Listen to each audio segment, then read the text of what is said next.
l'histoire qui s'écrit un petit peu plus. On a parlé de l'histoire avec l'Équatorien Carapace, l'histoire également pour l'Érythrée.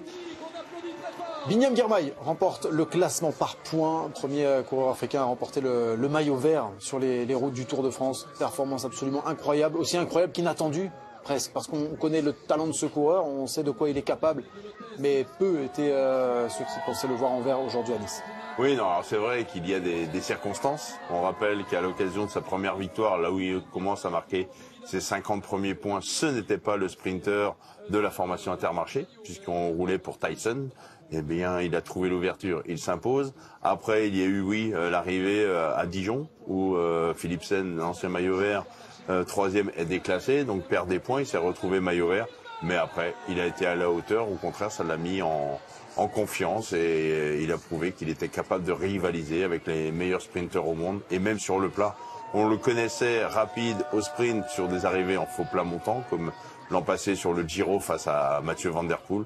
Mais là, voilà, ça le met en confiance et bah bravo. Bravo Binyam qui en plus a été victime d'une chute, qui a dû se battre pour terminer ce tour et ça aurait été dommage que sa dernière chute, il soit contraint à l'abandon suite à cette chute.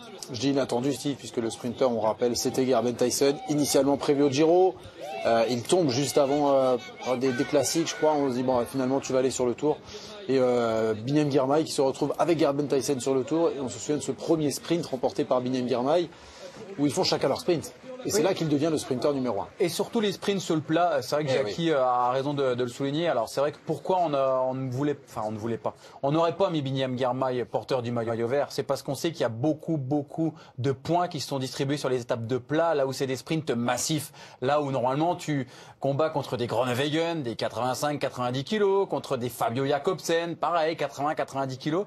Et quand on voit Girmay, bah effectivement, il est tout freluqué. Il a cette giclette. C'est un excellent puncher.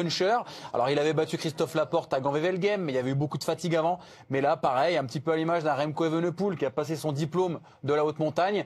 Bah, Girmay, il a passé son diplôme et il l'a gagné de sprinter à plat. Et franchement, c'est un très beau maillot vert ce soir à Nice. Toute l'équipe Intermarché était réunie sur son podium. Ça montre qu'on a beau être une petite équipe.